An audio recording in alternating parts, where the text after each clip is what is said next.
말씀 봅시다. 로마서 4장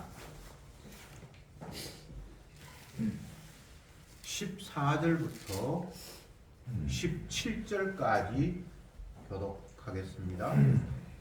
4장 14절에 만일 율법에 속한 자들이 후사이면 믿음은 헛것이 되고 약속은 폐하여졌느니라.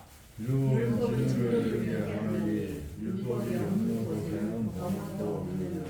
그러므로 후사가 되는 이것이 은혜에 속하기 위하여 믿음으로 되나니 이는 그 약속을 그 모든 후손에게 굳게 하려 하심이라. 율법에 속한 자에게뿐 아니라 아브라함의 믿음에 속한 자에게도니 아브라함은 하나님 앞에서 우리 모든 사람의 조상이라. 기록된 바 내가 너를 많은 민족의 조상으로 세웠다 하신 바 같으니 그의 믿음과 하나님은 죽은 자를 살리시며 없는 것을 있는 것 같이 이루시는 이시니라. 아멘. 계속해서 율법이냐 믿음이냐라는 구도를 가지고 율법을 지켜서 의가 되거나 구원을 얻거나 복을 받거나 하는 것이 아니라 믿음을 통해서 은혜로 구원이 주어진다, 이런 이야기들을 여러 각도로 반복해서 계속해서 이야기를 하고 있습니다.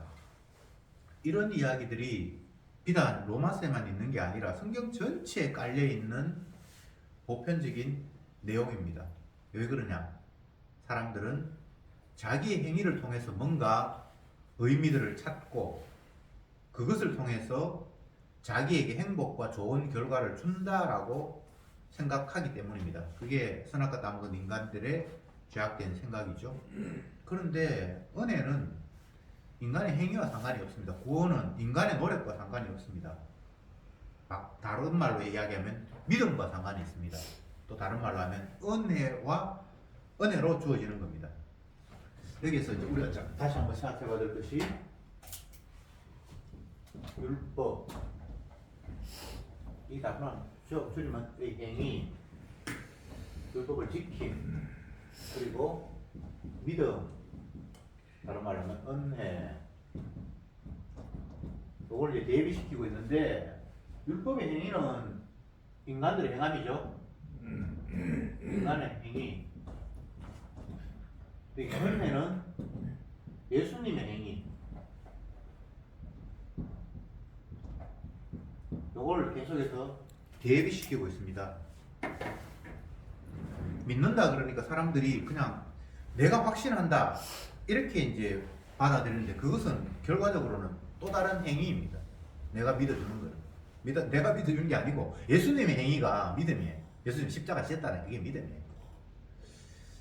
그러니까 이 표현들이 참 인간적인 관점에서 그냥 이 세상에서 통용되는 개념으로 이해를 하면 오해가 빚어질 수밖에 없어요. 계속해서 성경은 주의 말씀, 은혜의 관점에서 주님께서 말씀을 하셨기 때문에 땅의 관점으로 이해하면 믿음도 오해되고 은혜도 오해되고 행위도 오해되고 율법도 오해되고 계속해서 오해를 빚을 수밖에 없습니다.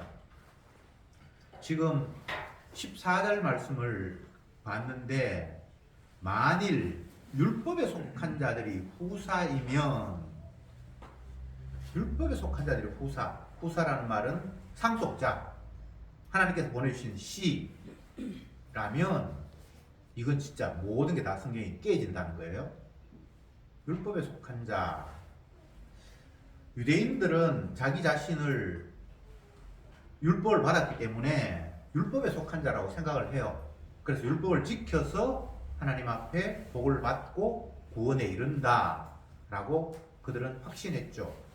그래서 율법에 속한 자들은 여기에 표현하면 다 유대인식으로 율법을 이해하는 사람들, 그런 식이 돼버리면, 그런 사람들이 만약에 후사가 된다, 구원을 얻는다, 하나님 택한 백성이라 그러면 성경 전체가, 하나님의 주장 자체가 다 깨져버린다는 거예요. 혈통적 유대인들이 주님이 말씀하신 유대인 이스라엘이 아니라는 거예요. 율법 지켜서 그 사람들이 하나님의 상속자가 되고 후사가 된다, 이건 성경에 있는 이야기가 전혀 아니다. 유대인들의 주장을 지금 계속해서 반박하는 거예요. 바울은 유대인이에요. 그리고 유대인에게서 배웠고 거기에 잔뼈가 굵었습니다. 심지어는 그 신학, 자기가 알고 있는 그 율법에 속해서 율법을 준수함으로 말미암아 하나님께 복을 받고 그것을 통해서 하나님의 자녀가 된다라고 생각했던 사람입니다.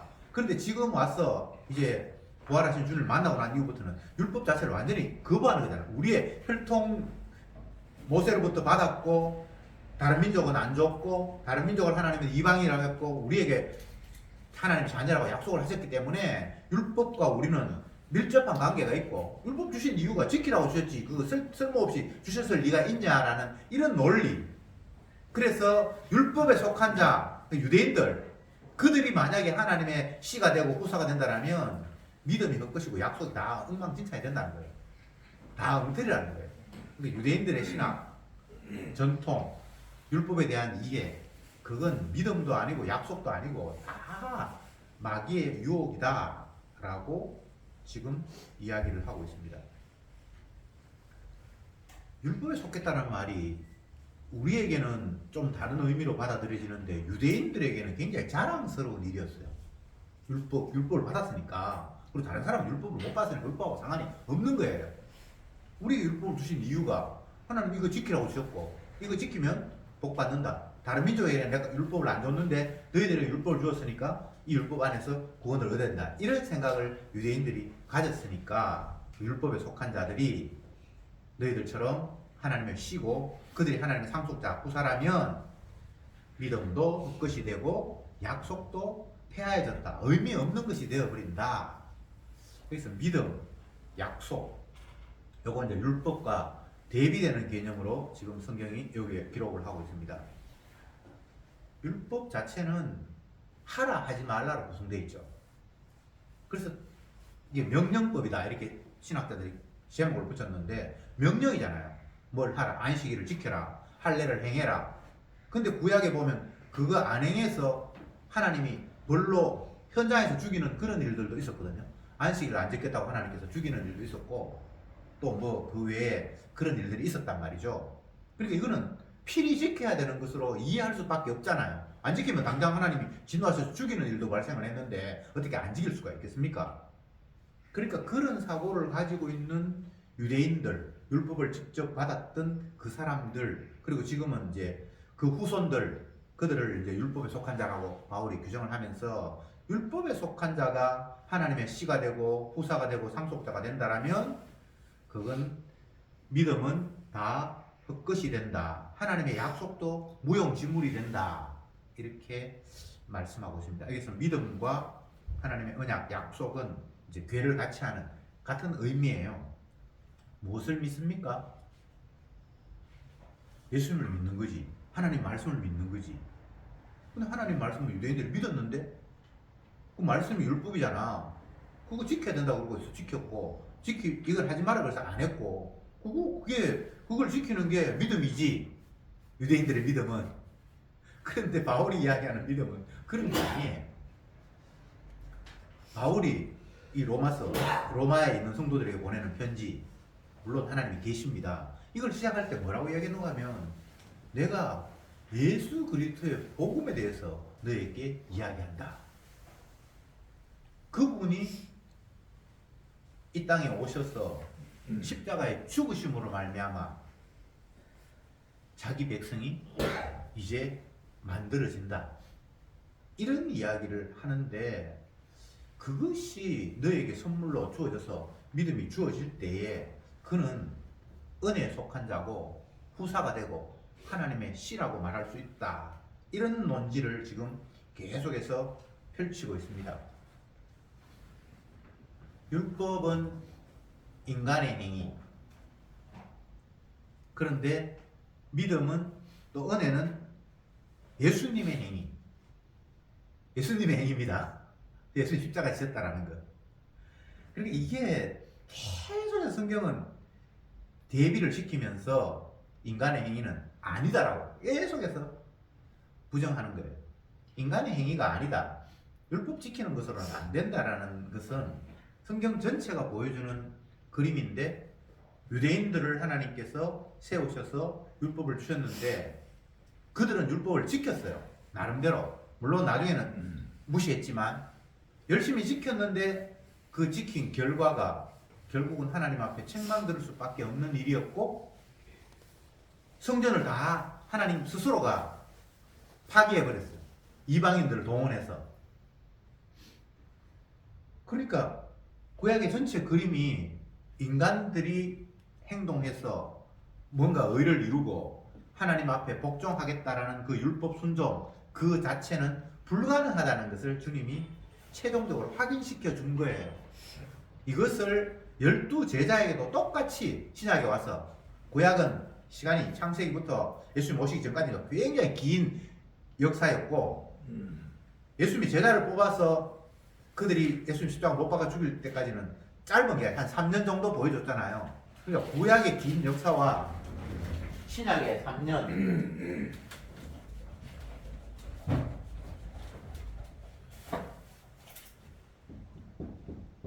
구약, 그다음 신약. 구약은 창세기부터 말라기까지 굉장히 긴 기간이었죠, 그죠? 역사라고 할 만큼. 근데 신약에는 예수님 공생애를 시작하면 겨우 3년이에요. 제자들에게. 근데 이 보여준 모습이 다 똑같아요. 뭐? 너희들이 하나님 말씀에 순종해서 뭔가 이루겠다라는 거 죽었다 깨나도 못해. 너희들은 죄인이어서 절대 안 돼. 이걸 보여줬어요.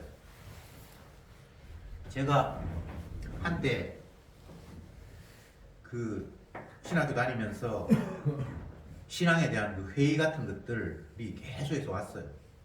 성경을 읽었는데 무슨 뜻인지도 모르겠고, 근데 목사님이 설교하는 내용을 들어보니까 성경 이야기하는 게 아니라 자꾸 이렇게 교회 장사하는 것처럼 사람 많이 모아서 막 부흥하고 이런 뭐 마치 세일즈맨이 뭔가 상품 파는 것 같은 그런 느낌이 들었고, 전사 시절에는 또 하는 일이 교인들 예배, 일부 예배 몇 명 참석하고 뭐 몇 명 참석 이런 걸 이제 보고하고, 그럼 그걸 나중에 주보에 옮기면서 지난주에는 몇 명 왔는데 이번 주에는 몇 명 왔다, 이런 게 늘 장로님들이나 이런 사람들한테 목사가 평가를 받는 거예요.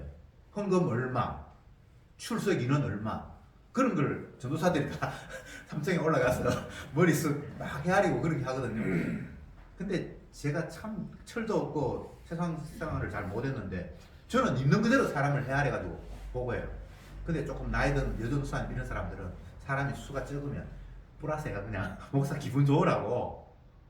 그리고 이 목사님이 오늘 인원이 적다 그러면 오늘 사람 누가 카운트했습니까? 이렇게 물으면 서전사님이 했는데, 그러면 다음 주에 또 해가 여전사님이 했는데 내가 하면 늘 수가 작아요. 근데 여전사님이 하면 수가 많아. 제가 참 철이 없죠, 그죠? 어차피 그거 장사인데 나도 거기 속해서 월급 받는데 시간도 없고 눈치도 없고. 제가 지금 하고 싶은 이야기는 뭔가 하면, 성경을 읽었는데 잘 이해는 못하겠고, 목사가 성경을 펴놓고 설교를 하는데 이거 내용하고는 뭐 다른 것 같고, 정확하게는 모르겠지만 뭔가 다른 것 같아. 그래서 막 고민을 하다가 이런 거 저런 거 뭐 성경 공부한다는 데도 찾아가보고, 뭐 좀 제대로 한다는 데 뭐 개혁한다는 데도 막 찾아가보고, 그렇게 하다가 제자훈련 모임 하는 데를 갔어요. 제자훈련. 그래서 그 사람들은 복음서를 중심으로 탁 펼쳐놓고 예수님께서 12제자를 3년 동안 훈련시켜서 전 세계를 복음화했다, 이런 논리가 제자훈련이에요. 그래서 신학교 다니고 목사가 되는 사람들은 예수님이 제자를 훈련시켰듯이 제자를 훈련시키면 교회가 되는구나, 이런 논리예요. 근데 제가 그걸 열심히 배우다 보니까 예수님이 제자 훈련시켰으면 예수님을 다 팔아먹었고 제자 훈련이 실패했는 것 같은 그런 느낌이 드는 거예요. 성경이 그렇잖아요. 제자 훈련 바로 시켜가지고 예수님 십자가 못 박힐 때 끝까지 자기들도 못 박히듯이 그렇게 해야 되는데, 결국은 아니다고 다 부인하고 뭐 가룟 유다는 팔아넘기고 베드로도 뭐 모른다고 저주하고 이렇게 끝나버렸는데, 그러면 예수님이 제자 훈련 실패한 것 같은데. 그러면서 결국은 그 모임도 떠나가버리고, 그러다가 이거는 목사님을 만났는데 전혀 다른 이야기 하는 거예요. 인간은 안 된다. 제자들이 실패하는 모습을 보여줬고 이스라엘 백성들이 실패하는 모습을 보여줬다. 우리도 실패할 수밖에 없다. 근데 성경을 읽어보니까 그게 맞는 거예요. 기분은 안 좋은데 나도 실패하고 모든 게 다 실패하려 했으니까. 그 성경 읽어보니까 사람은 할 수 없고 인간은 다 거짓. 아니, 성경에 있는 이야기를 하고 있는 거예요. 물론 그렇게 들려지는 것도 좀 은혜겠죠, 그죠? 근데 지금 바울이 정반대의 삶을 주장을 하고 있거든요. 예전에 뭐 스데반 죽일 때 가편 투표하고 이렇게 할 때는 진짜 자기 율법에 속한 사람이었잖아요. 율법 지키면서 그것 때문에 내가 하나님 앞에 칭찬 듣고 이걸로 해서 하나님 구사가 될 수 있다고 생각을 했잖아요. 그런데 부활하신 주님을 만나고부터는 아니구나. 정반대 이야기를 하고 있잖아요. 율법 아니고 은혜, 믿음, 약속. 근데 은혜, 믿음, 약속이라는 게 이거는 인간과는 전혀 상관이 없는 오로지 예수님과만 상관이 있는 거다라고 이야기를 하는 거예요. 그래서 복음은 예수님 말고는 다른 걸 복음이라고 할 수가 없는 거예요.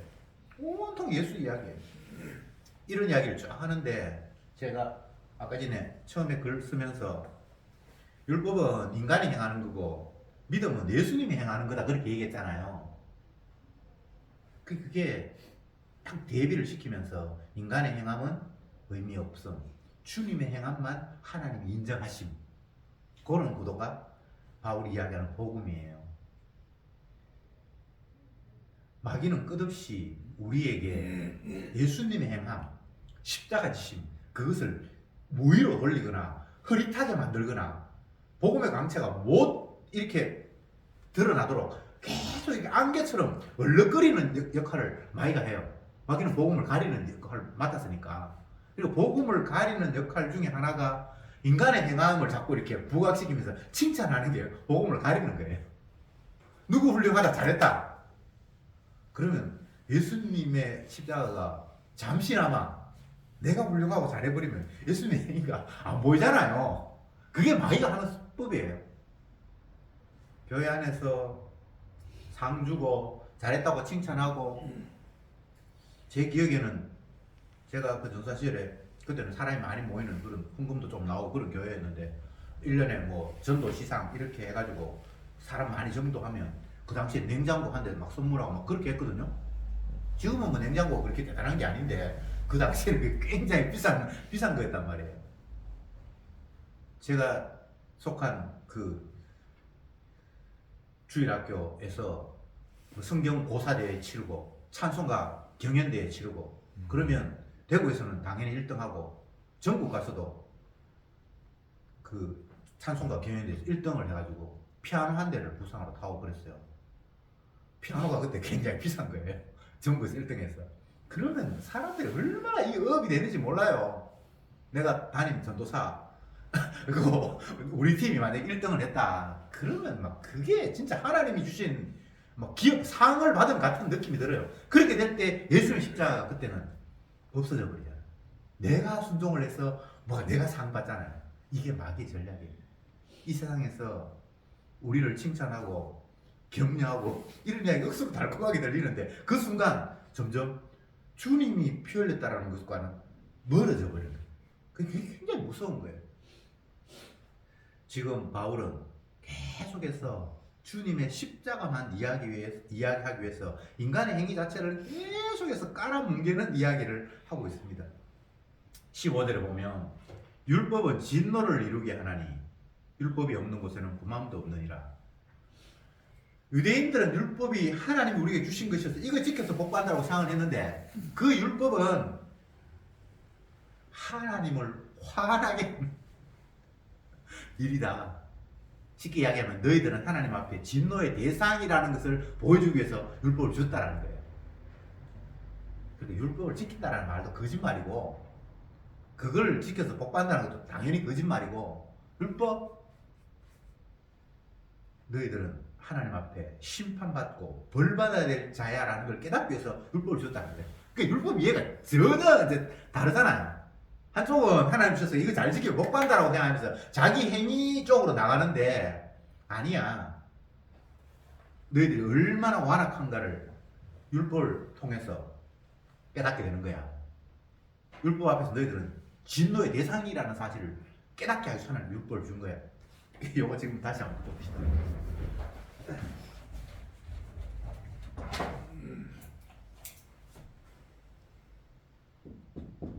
유대인의 율법 이해, 바울의 율법 이해.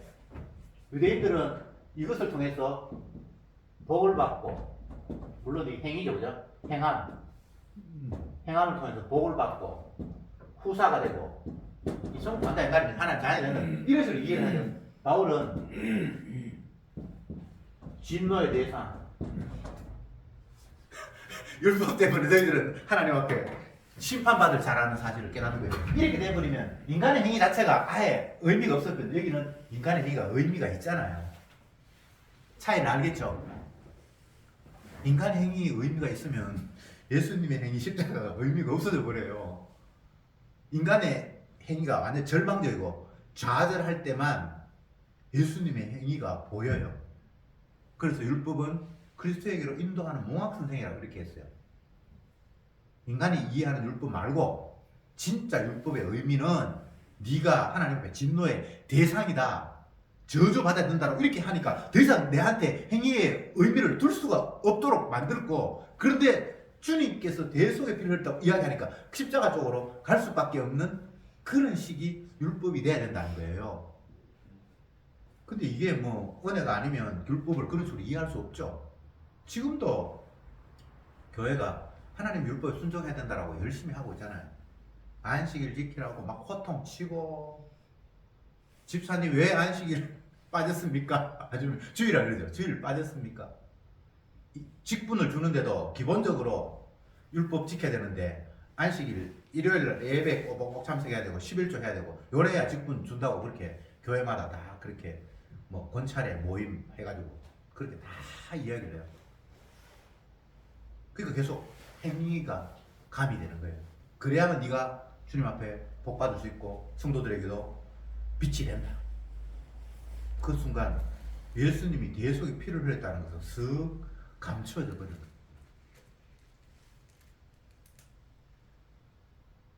왜 예수님은 인간을 안 된다, 너희들은 할 수 없다, 그리고 성경은 사람을 그냥 거짓되다라고 그냥 계속해서 이야기를 해요. 거짓되다.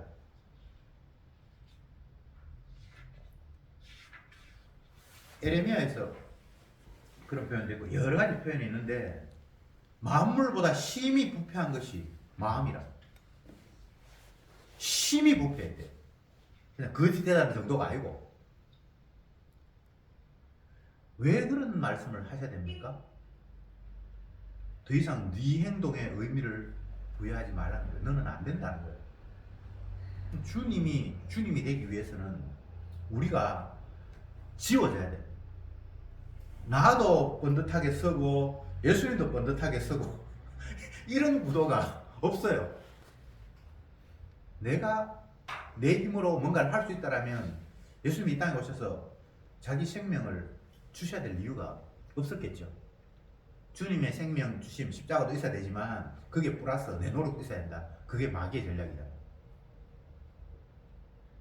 바울은 계속해서 그런 구도를 이야기하면서 오로지 주님의 은혜지, 그분이 하신 일이지 인간의 행위는 그게 완전히 빠져야 된다는 이야기를 계속해서 지금 반복하고 있습니다.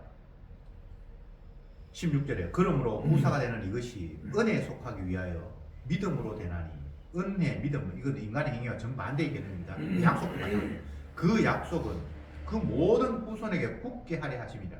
율법에 속한 자에게뿐 아니라 아브라함의 믿음에 속한 자에게더니 아브라함 하나님 앞에서 우리 모든 사람의 조상이라. 여기 이제 말씀이 굉장히 길고 복잡한데 간추리면 이런 겁니다.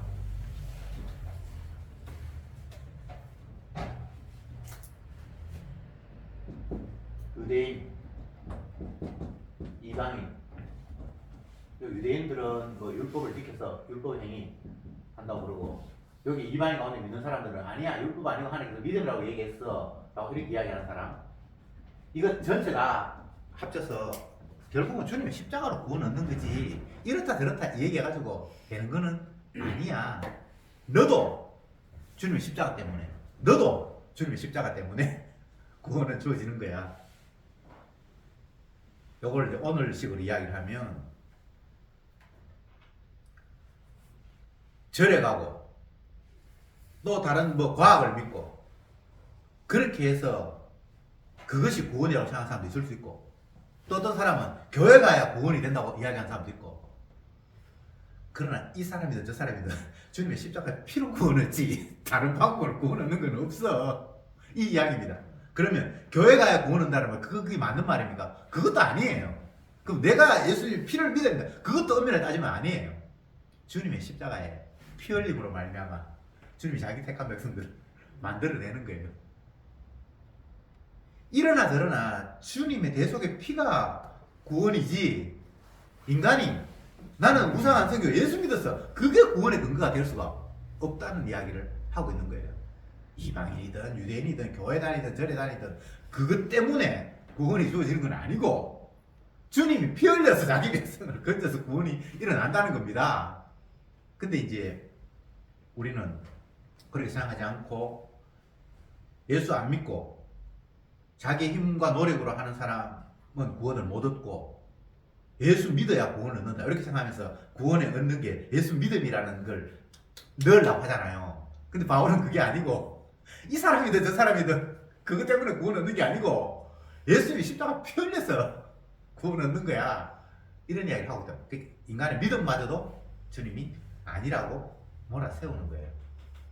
이게 단순한 것 같은데 굉장히 중요해요. 왜냐하면 자꾸 우리는 믿는다고 생각을 하고 내 믿음은 이게 참이라고 생각을 하잖아요. 근데 이 사도 바울은 우리 믿음도 다 끝이라는 거예요. 그래서 우리가 믿어서 구원 얻는 게 아니고 주님의 십자가에 피가 자기 백성에 뿌려져서 선물이 되어서 그렇게 구원이 오는 방법 말고는 다른 방법은 없다는 거예요. 근데 여기서 우리가 오해할 수 있는 것이 그러면 내 믿음도 헛것이란 말인가? 성경에는 헛것이에요. 우리 믿음이 헛것이에요. 성경에는 믿는 자를 보겠느냐라고 이야기했어요. 그것이 옛날 신앙생활 제대로 못할 때 성령 받기 전에 이야기 아니에요. 성령 받고 난 이후에도 믿음, 인간의 믿음 그거 아무것도 아니에요. 주님이 선물로 주신 것. 그것이 결국은 예수 그리스도의 십자가의 공로가 그에게 주어졌을 때 아버지 하나님이 자기 백성의 죄를 그 아들이 담당했을 때에 모든 문제가 끝이 난다. 이런 이야기를 지금 바울이 계속해서 하고 있는 겁니다. 그런데 이제 17절에 보면 기록된 바 내가 너를 많은 민족의 조상으로 세웠다 하신과 같으니 그는 믿는 바 하나님은 죽은 자를 살리시며 없는 것을 있게 하는 것 같이 부르시는 이시니라.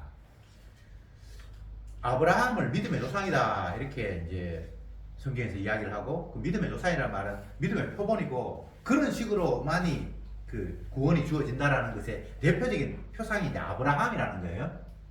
그런데 그 아브라함이 우리가 생각하는 것처럼 믿음이 대길로 좋았어. 하나님이 약속한 걸 의심하지 않았어. 믿음의 조상이 됐다. 이런 이야기가 아니고 그가 하나님이 택했기 때문에 결국은 믿음의 조상이 됐는데 그에게 믿음을 주신 하나님이 어떤 분인가라고 여기서 지금 밝히고 있습니다. 믿음. 내가 믿는 게 믿음이 아닙니다. 성경이 이야기하는 믿음은 주님께서 그냥 이루신 일을 그에게 주는 거예요. 로마서 1장 17절에 보면 여기 한번 찾아봅시다. 지나갔는데 그때 내가 상세히 설명 안 해갔던데 로마서 1장 17절에 복음에는 하나님의 의가 나타나서 믿음으로 믿음에 이르게 하나니 이렇게 돼 있죠. 여기서 앞에서 믿음은 예수님께서 믿는 믿음, 뒤에 믿음에 이르게 하는 것은 성도에게 믿음을 선물로 주는 겁니다. 그러니까 예수님이 아버지의 약속을 믿어서 자기 몸을 십자가에 내주셨잖아요. 믿었으니까. 그래서 자기 백성의 죄를 감당하는 거잖아요. 그렇게 해서 주님께서 예수님이 먼저 믿어요. 그래서 그 믿음으로 이루어진 성과를 자기 백성에게 선물로 주는 거예요. 그래서 믿음으로 믿음에 이르게 되는 방법이지 내가 믿는 거는 이게 믿는 게 아닙니다. 나 이런 사실을 확실히 믿을 거야. 그건 아니고 예수님께서 믿은 것들을 이루어서 그 선물로 우리에게 줄 때에 믿음이 주어지는데 그래서 믿음은 첫 번째는 예수님의 믿음. 예수님이 순종하시고 십자가에 지게 믿음이에요. 근데 이 믿음으로 믿음에 이르게 하는 것. 이제 이게 성도에게 선물을 주는 거죠. 네. 근데 이렇게 해서 선물이 주어졌을 때는 내가 믿는다고 하지 않습니다. 주님 십자가 피가 이런 결과가 왔다 이렇게 얘기하지. 내 믿음 자랑하는 건 믿음이 아니에요. 어떤 권사님 믿음 100kg 높더라. 어떤 집사님 믿음 그건 믿음이 아니에요. 성경에서 이야기하는 믿음은 예수님이 십자가 지셨어. 그가 채찍에 맞아서 내가 나았지. 내가 뭘 뭐 믿고 말고 하는 게 없다. 그리고 그 믿음이라는 게 또 순간적으로 믿어질 때 믿어지지. 성령이 왔을 때 믿어지지. 평소에 믿지도 않아요. 여러분 그렇지 않습니까? 24시간 예수님 말씀 믿고 살아갑니까? 그 거짓말이에요. 그래서 믿는 자가 믿는 자를 보겠느냐라고 얘기를 했고, 주님이 믿음이 한 겨자씨만큼만 있으면 산을 옮겨서 바다로 빠져도 되는데 너희들 그런 게 있냐? 아무도 믿음 있다는 소리를 못하도록 성경이 만들어 놓은 거예요. 그래서 네 믿음은 믿음이 아니라는 거예요. 무슨 말인지 아시겠죠? 네. 예수님께서 아버지의 약속을 믿음으로 하는 십자가에 지셔서 그 믿음이 선물로 성도에게 주어질 때에 그게 믿음에서 믿음으로 이르게 되는 거예요. 다시 말씀드립니다. 내 믿음을 성경에는 믿음이라고 하는 게 아닙니다. 예수님이 아버지 앞에 순종하셔서 십자가 지심, 그것이 성도에게 선물로 주어질 때 믿음이니까 자꾸 우리가 어떻게 한다, 내가 어떻게 한다, 그래서 계속해서 나를 이렇게 붙들려고 하는 그것은 그 마귀의 장난이지, 그건 믿음이 아닙니다. 여기서 보면 17절에서 이 아브라함이 믿음을 선물로 받았는데 이 믿음의 속성이 여기 나와 있습니다.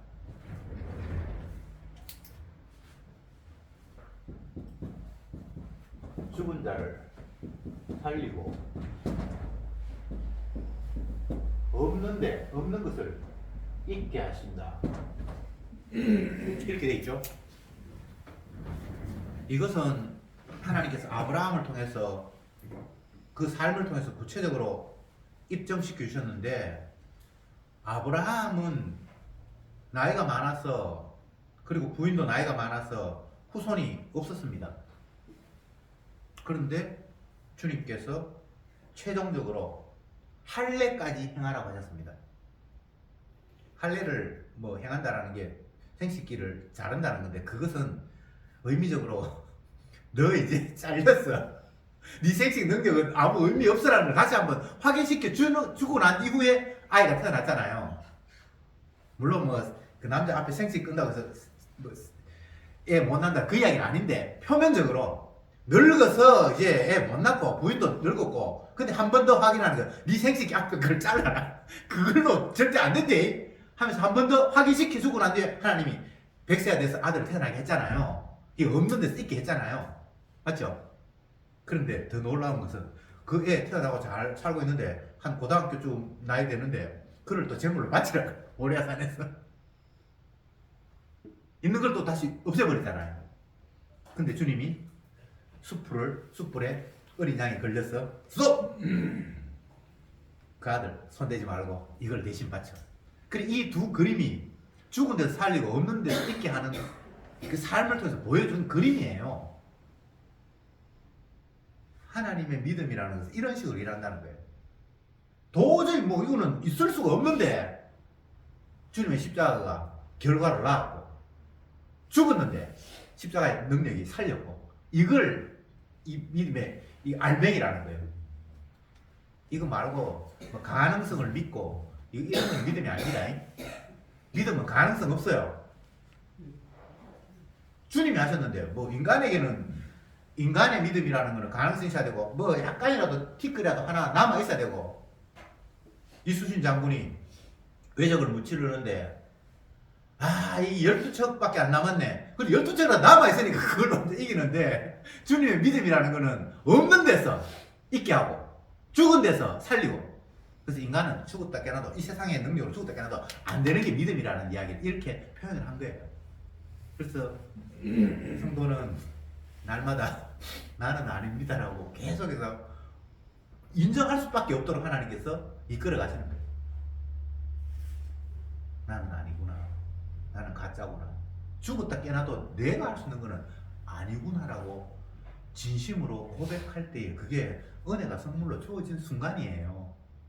내가 죄인 중에 개수입니다. 나는 태생이 죄악에서 태어나서 내한테 나오는 건 죄밖에 없습니다라는 것이 고백되는 게 그렇게 고백하면 하나님이 기뻐하시고 아니라 그런 고백이 은혜가 주어져서 나오는 고백이에요.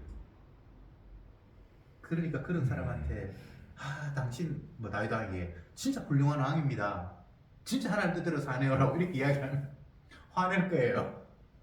나 아니야. 나 아닌 정결한 짐승의 희생이 나를 오늘도 살렸어. 하나님이 기뻐하시는 것은 상한 심령이지. 내가 제사 잘 드리고 뭐 열심히 하고 그거 하나님이 기뻐하실 수가 없어. 왜냐하면 내가 드리는 제사는 그거 다 가짜니까. 그거 하나님이 기뻐할 수 없으니까. 내가 더러운데 더러운 내가 하나님 뭘 바친다는 그 자체가 하나님께 인정받을 수 없다는 사실을 깨달을 때에 그게 은혜가 온 순간이고 믿음이 선물로 주어진 순간입니다. 무엇을 해서 믿음이 오고 가이고 믿음이 왔기 때문에 그런 고백을 하는 거예요. 그렇게 이렇게 돼버리면 인간이 할 일이 아무것도 없어요. 그러면 또 다른 사람들은 야 신난다 이제 아무것도 안 해도 되겠네 또 이런 식으로 올라가는데 그런 이야기가 아니라 주님이 다 하셨다. 그리고 내가 하는 일을 가지고는 하나님이 받으실 수 없다. 그래서 율법 앞에서는 하나님이 진노할 수밖에 없구나. 율법은 진노를 이룬다고 이야기하는 이야기가 그거 순종해서 뭐가 된다라는 이런 발상 자체가 정반대의 마귀의 생각이라는 거예요. 율법 앞에서는 하나님 앞에 내가 얼마나 완악한 자인가를 또 노출당하면서 내가 방법은 없구나. 주님이 내 흠을 덮어주지 않는 한은 이 문제를 해결할 시간이 없구나라는 것이 율법에 대한 제대로 된 이해라는 거예요. 근데 그걸 지켰다 말았다. 그러니까 내가 지켰으니까 뭔가 이게 그에 대한 혜택이 오겠지. 이런 생각이 말도 안 되는 건데 선악 같은 인간에게는 계속해서 이게 이렇게 심어져 있듯이 그냥 쑥 올라와요. 내가 이번 주는 좀 성실하게 내가 성경도 읽고 신앙생활을 좀 잘했는 것 같다.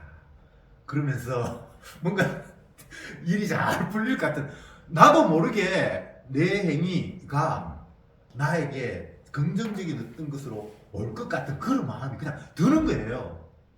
이거 뭐 신앙이 있다고 해서 내 예수 믿다고 해서 없어지지 않아요. 끝까지 가는 거예요. 이스라엘 백성들에게 출애굽 시키고 가나안에 집어넣었는데 땅을 12도가 분배를 하고 각 지파별로 신비를 뽑아가지고 그 땅을 다 점령하라고 하잖아요. 그런데 그 어떤 지파도 그 자기가 분배한 땅에 이방인들을 다 추방하고 진멸한 지파가 없어요. 다 이렇게 남아있어요. 뭐 강에서 남아있고 아니면 힘없는데 그냥 일이라도 시켜야지 하면서 남겨놓고 그거 다 남겨놨어요. 근데 그게 다른 관점에서 보면 주님이 남겨두셨어요. 찌르는 가시가 되게 하기 위해서.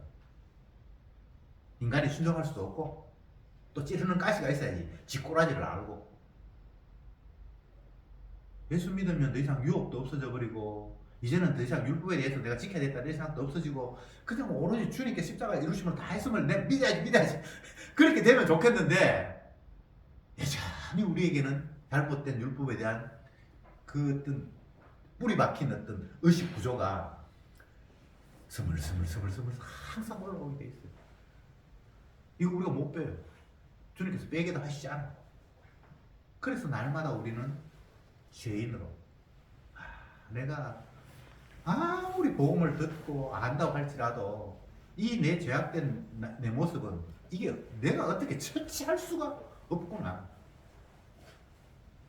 그래서 더더욱 주님의 대속의 피가 아니면 나에게는 전혀 가능성이 없구나라는 쪽으로 주님께서 몰아가시려고 우리를 여전히 죄 가운데 두셨습니다.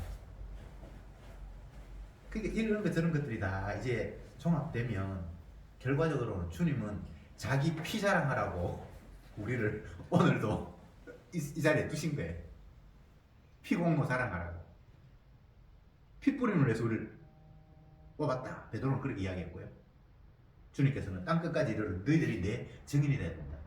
내가 너희를 위해 십자가에 피 흘렸다는 것을 전하는 자가 되어야 된다는 것을 주님이 우리에게 말씀하신 거예요. 이 땅까지 복음 전한다는 이유가 교회에 뭐 성장시켜서 천국에 많은 인원수 집어넣고 뭐 세일즈맨 하듯이 나는 이만큼 했습니다. 그게 아니고 피 자랑하라는 거예요. 오고 안 오고의 문제가 아닙니다. 교회가 뭐 몇 명이 모였다 안 모였다 그거는 아무 두세 사람이 내 이름 모여도 주님께서 함께 하시면 그게 교회예요. 그래서 사람 수 뭐 많아졌다 분위기 좋아졌다 그런 게 교회가 아니고 주님의 피로 값주고 산 교회, 주님이 그것을 위해서 오늘도 우리를 살려두셨다라는 사실을 다시 한번 깨달으면서 나와 내 행위와 예수님의 행위가 얼마나 적나라하게 비교되는가를 우리의 삶을 통해서 뼈저리게 느끼면서 십자가 자랑하는 쪽으로 나아가기를 소망합니다. 기도합시다. 주님,